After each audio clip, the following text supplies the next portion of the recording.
ain't see me, you Stevie. Wondering how I reach more evolutions than Eevee and make it look easy. What is up, Earth's mightiest subscribers? It's Ernie the Blerd without fear.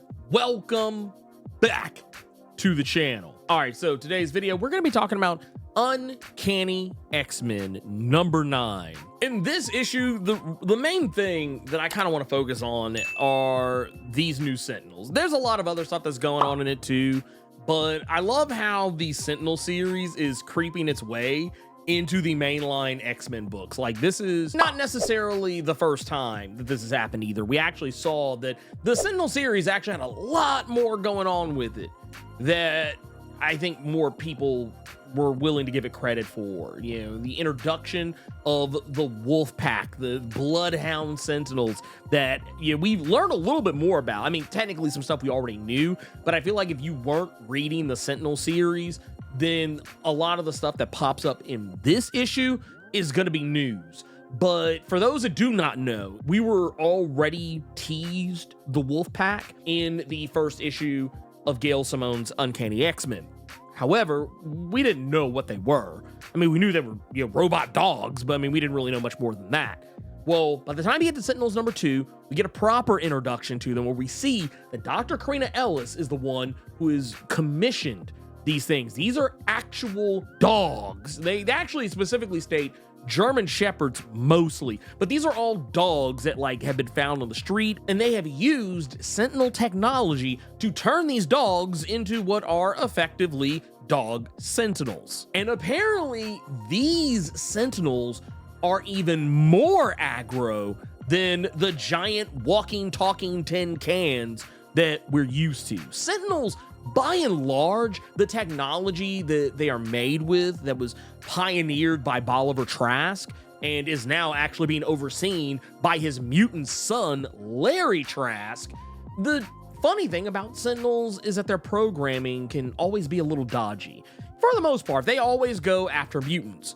However, we have seen in the past, and this isn't like a thing that was unique to the X-Men animated series. This is something that dates back to the 60s era of the X-Men. A point where when Bolivar Trask is interacting with the Sentinels, it's revealed that the Sentinels don't really view humans any differently than they do mutants. And that's kind of the very important thing to remember about this Wolf Pack. They have a similar problem.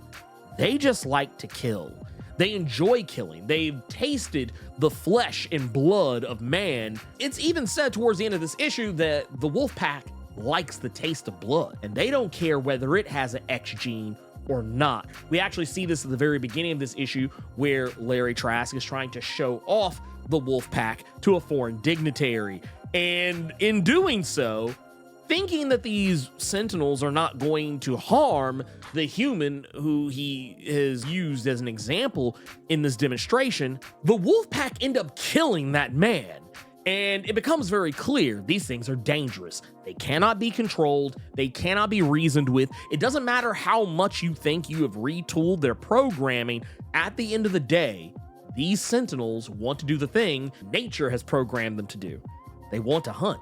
They also want to do the thing that their Sentinel programming wants them to do, and that's kill. And it's something that I actually wondered whether or not this would happen or not, because when we see the Wolf Pack deployed, you know, for the first time in like a public setting, it's at a mall, which is very reminiscent of some of the scenes we've seen from X-Men comics in the past, as well as the X-Men animated series, the Sentinels attacking the mall. It's supposed to kind of be that moment that evokes that, but it's a bit more terrifying because, while yes, these Sentinels are smaller, they're no less deadly.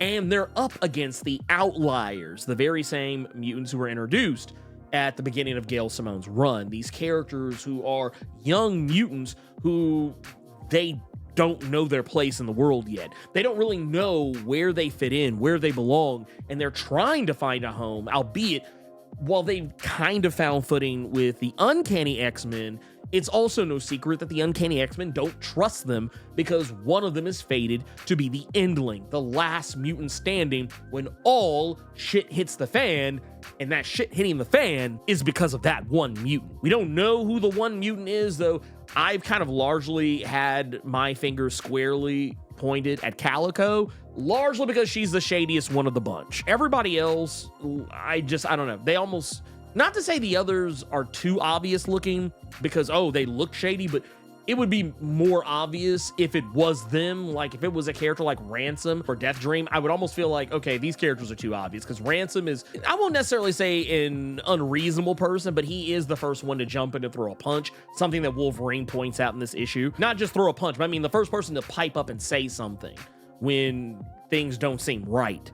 And Death Dream is just the weirdest one because he's always thinking about death, as his power would probably make him. He fantasizes about death to a great degree, something that he actually has to stare down in this issue, because that's one of the other problems here. Death Dream's powers have a glaring weakness. Yes, he can control the spirits of the dead. Yes, he can conjure zombie-like creatures and spirits to fight for him, but these spirits don't pay attention to inorganic things. Death Dream's powers don't work on the wolf pack, even if those very same things used to be organic living things.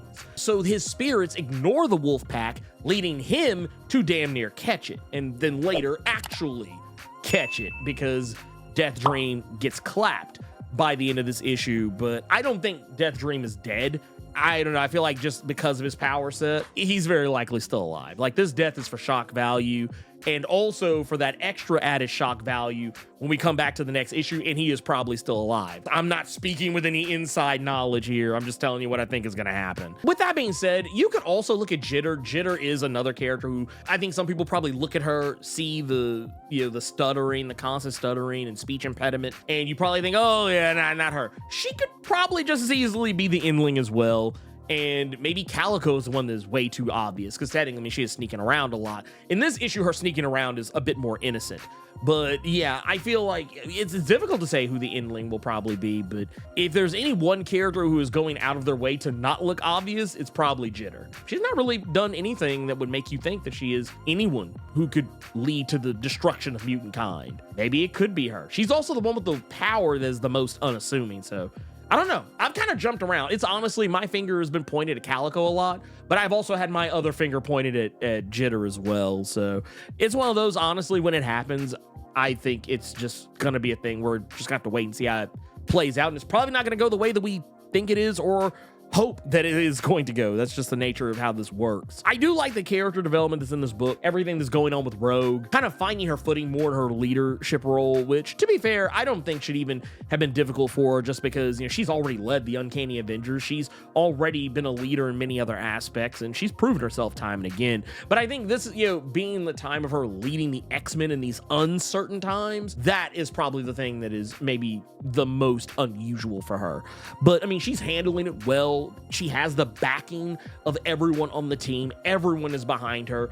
Gambit, obviously. Wolverine, of course. Nightcrawler, duh. I mean, yeah, these are people who are like both family and found family and a romantic partner, but at the same time, these are characters who have the utmost faith in her, regardless of whatever their prior ties are to her. So I like the fact that everyone is standing on business for Rogue in this, and backing her play and believing in her plan to try to rehabilitate the connection between the X-Men and the Outliers by trying to mentor them. That's something that I think is very important. I think it's something that's going to pay dividends down the road for storytelling, especially when we see who each of the characters have already been assigned to. We already know that Jubilee is going to be mentoring Death Dream. We know that Wolverine is going to be mentoring Ransom. I don't think we have gotten quite who the other two are going to be mentored by, but I think it's already pretty obvious. I'm almost positive Gambit is going to be the one to work with Calico, and Nightcrawler will be the one to work with Jitter. I think those are the most obvious ones, mostly just based on skill set and also the conversation we saw.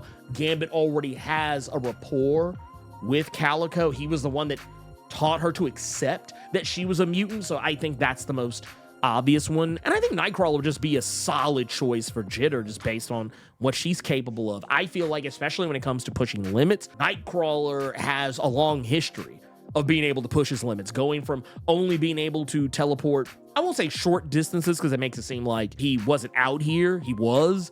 But originally, Nightcrawler couldn't teleport as far as he can now. And over the years, he's gradually increased his range to the point where he can teleport hundreds, if not thousands of miles in a single teleport. When before, I think he could only really teleport maybe a few miles, maybe even a couple of hundred of miles, and he has been able to constantly surpass that. I'm curious to see what they're going to do with that, but really the hounds, the wolf pack, that is the thing that I'm very curious to see how the rest of the X books handle it, because it's been made pretty clear that they're attacking other areas. They're not just attacking the Uncanny X-Men. They have been sent to Merle, Alaska. They have been sent to Chicago. These are places where the other X-Men teams are. Merle is where the adjectiveless X-Men that Jed McKay is writing are. Chicago is where the exceptional X-Men that Evel Ewing are. So I wonder exactly, especially with everything coming up, we know that there's the X-Men, X-Man Hunt story arc coming up. Pretty sure these Wolfpack Sentinels aren't going away anytime soon. And I'm even more curious to know how Dr. Ellis is going to deal with this, because she's not happy with it, clearly. Larry Trask isn't happy with it, clearly. And considering everything we know about what's going on with the Sentinels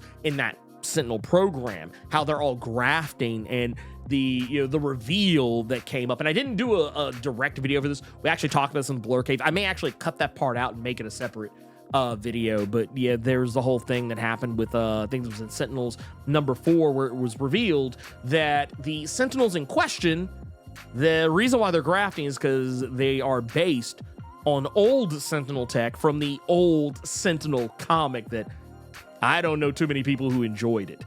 I enjoyed it because it was silly and it was really just Marvel's version of the Iron Giant, but that Sentinel tech is taking over those Sentinel characters and turning them into full-on machines. And I wonder if that's what's happening to this wolf pack, or if maybe there's a further evolution that we haven't seen yet.